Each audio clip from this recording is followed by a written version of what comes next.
El primer invitado está en Managua, Nicaragua. Es escritor, es periodista, jefe de información y de la edición dominical, incluyendo el suplemento Magazine del diario La Prensa. Se graduó de periodista en la Facultad de Comunicación UCA en Managua y tiene además un máster de periodismo en la Universidad de Barcelona y de Columbia en Nueva York. Es el autor de un libro que él dice que no está escrito a favor o en contra de Daniel Ortega. En todo caso, entrevistó durante 5 años para escribir El Preso 198 a unas 100 personas muy cercanas al gobernante.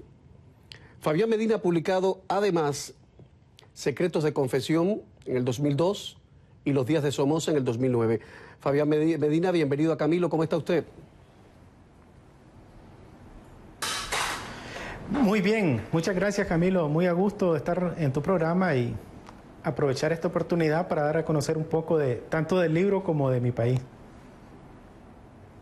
Ante todo, explíqueme por qué se sabe tan poco de Daniel Ortega si ha estado prácticamente presente en la historia política más reciente de Nicaragua desde los últimos, qué sé yo, 50 años. ¿Por qué se sabe tan poco de este hombre? Bueno, en primer lugar, por el mismo carácter de Daniel Ortega. Daniel Ortega tiene un carácter ostracista, es de muy poco contar su vida y de dar muy pocas entrevistas. Hasta estos últimos días es que ha estado dando bastantes entrevistas específicamente sobre la situación, la crisis que está viviendo Nicaragua. Pero también tiene que ver con la misma historia de Nicaragua, por otro lado, porque aquí en los últimos 50 años hemos tenido un problema que las versiones que se han oído de tanto de uno y otro lado, de todos los personajes, prácticamente son versiones interesadas que están muy poco cerca de la realidad. Entonces, de alguna manera, cuando yo o otros colegas nos proponemos contar esa historia que pasó, lo que hacemos es, con la distancia, tratar de llegar con alguna objetividad a ese personaje para contar esas historias que, digamos, estaban mal contadas. Y Daniel Ortega es un caso, pues yo mismo no sabía muchas cosas de él y solo las descubrí cuando investigué. Óigame, Fabián, Daniel Ortega ingresó en prisión a los 22 años y salió cumplido a los 29. ¿Por qué usted asegura que Ortega nunca dejó de ser el preso número 198?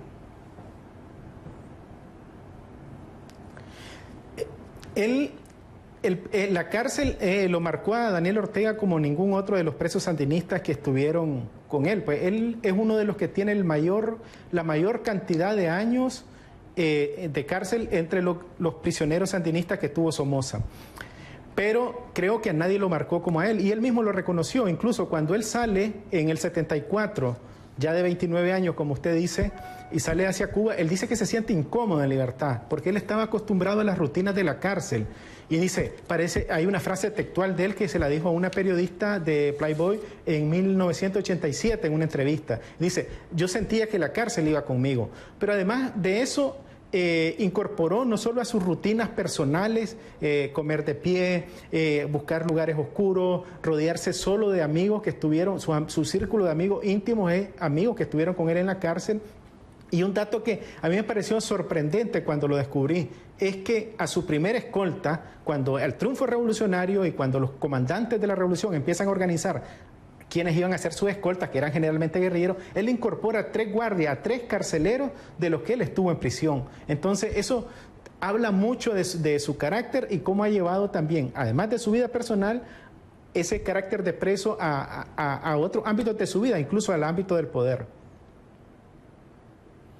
Oiga, colega, usted dice que este no es un libro ni a favor ni en contra de Daniel Ortega. En todo caso, hay que decir que es un magnífico reportaje que se lee de un tirón, pero la imagen que queda al final de estas casi 200 páginas es la imagen de un tirano, de un hombre que es capaz de asaltar una cafetería porque no le quieren servir, de dar un manotazo en la mesa porque alguien lo ha increpado públicamente. Además, todo el que me habla de Ortega me dice que sigue siendo un hombre que parece recelar de todos, que habla poco, que no sonríe jamás. ¿Quién es realmente Daniel Ortega? Bueno, Daniel Ortega es un personaje que tiene aparentemente muchos problemas de personalidad que les incorporó. Yo creo que no solo tuvo que ver la cárcel, también es un poco introvertido, no es un tipo de un círculo muy amplio de amigos, no es un tipo que usted se lo va a encontrar en las calles, no es alguien que va a estar celebrando, incluso hasta es medio astemio, muy poco toma, muy poco se relaciona con otros amigos, más que el círculo que él controla y que siente que tiene, que está en su control y que está en función de él.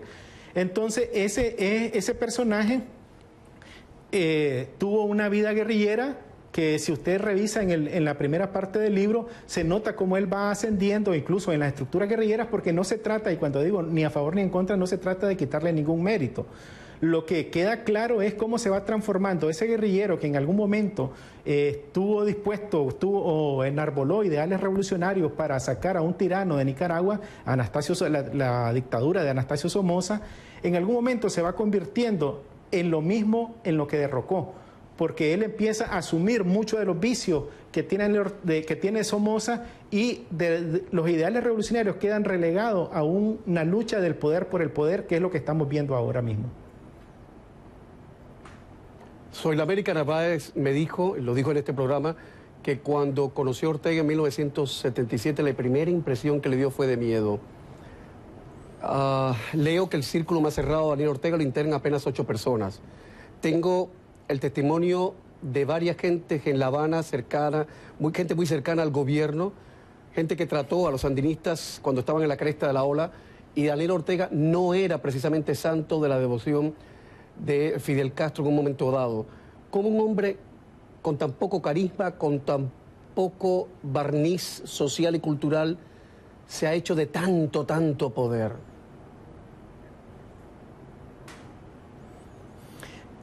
Daniel Ortega aprovechó las circunstancias, precisamente ese poco cariz, esas debilidades propias que él tenía como persona, incluso su poca vinculación al movimiento guerrillero, le sirvieron de alguna manera para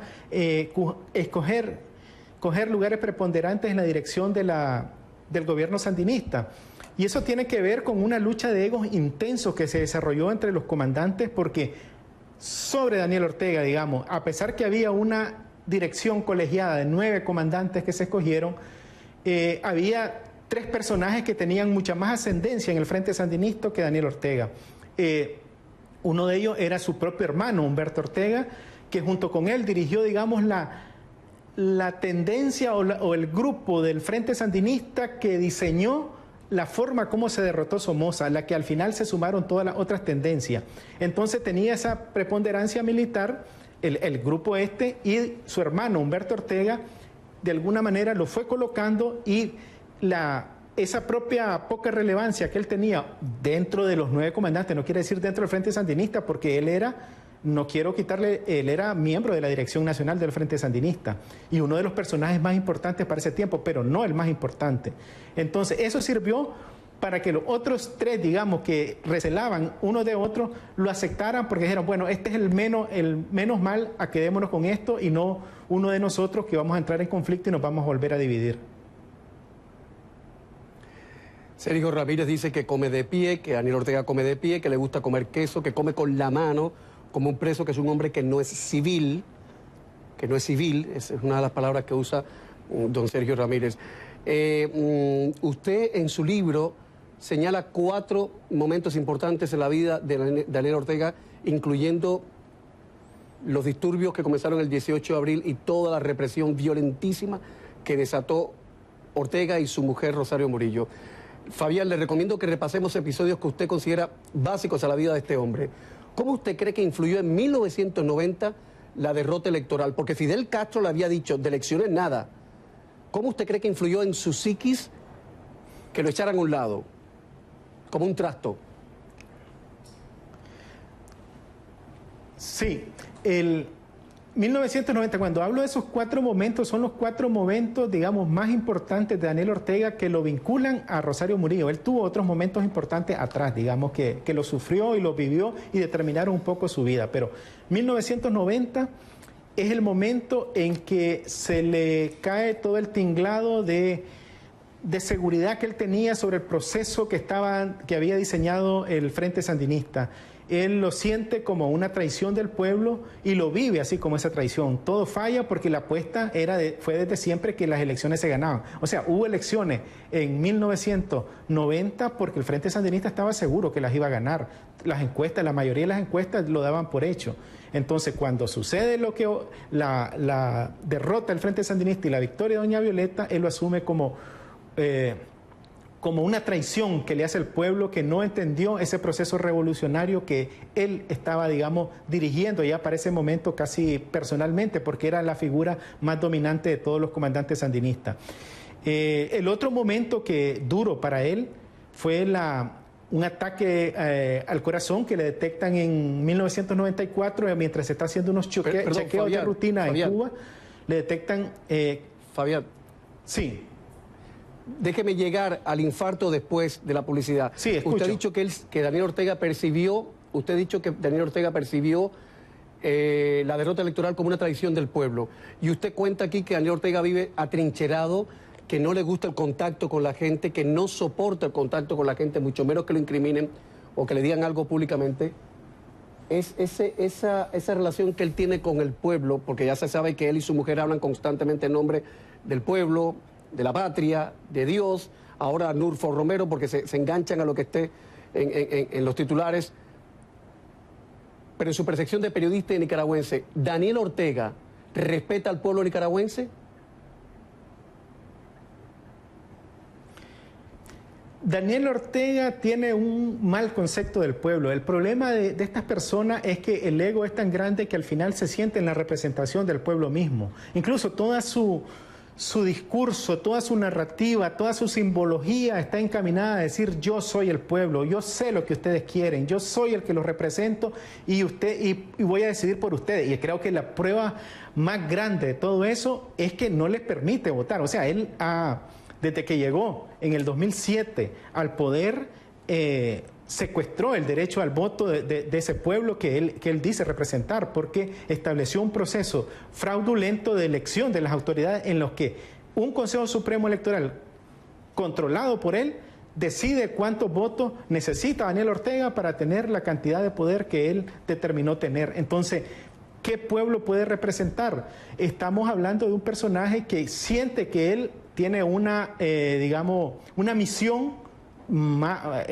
divina, si se quiere, porque de alguna manera hay una intención de semidios ahí, de representar al pueblo y saber exactamente lo que el pueblo quiere, y que el pueblo se puede equivocar como se equivocó en 1990 y como a esta altura, estoy seguro, está creyendo que el pueblo está equivocado porque lo quiere fuera del gobierno. Bueno, esa visión de Mesías, esa visión trascendentalista, esa visión de alguna manera divina de lo que es el poder, tiene que haberse horadado muchísimo en el año 1994, cuando Daniel Ortega sufre un infarto. Lo va a contar, lo va a explicar Fabián Medina después de la pausa. Esto es otra entrega más del Laberinto Sandinista, aquí en CNN en Español. Volvemos en nada.